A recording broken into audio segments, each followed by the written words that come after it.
This Technovatron here, guys. I'm just gonna unbox this RingConn Testing Kit. I'm gonna go ahead and open it up. It's very simple packaging. This is the actual packaging right here. Open it up here and test it. I've been eyeing these rings, these smart rings. The packaging for this testing kit is usually straightforward. Number one, choose the size that's comfortable to wear. Wear it for at least 1 day. I mean, you don't have to, but it's recommended for sure. Refer to the card to choose the ring color. Probably just gonna go with the midnight black. Everything else just seems too tacky.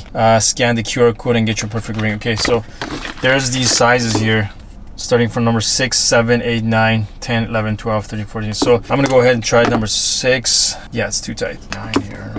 Let's see. No, it's still too tight. Yeah, 11 is nice and snug. Feels pretty good. If it's the first time you wanted to get a smart ring, for sure I would get one of these kits. And this was the cheapest one out of the bunch, so I grabbed this.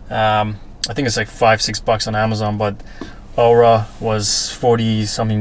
From what I researched on Reddit and other websites, I think they're pretty similar. So the only difference is that RingConn has this squared off edges here, and it's got only 2 of these bubbles, you know, 2 of these sensors. But on the Oura, you got 3. I'm just gonna order the Oura ring without a testing kit and see how it goes.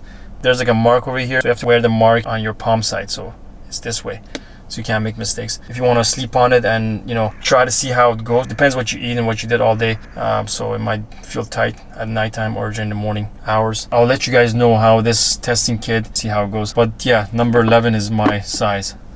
Okay guys, thanks for watching. Don't forget to subscribe, and I'll see you on the next video where I can show you the actual ring and talk more about that. Thank you.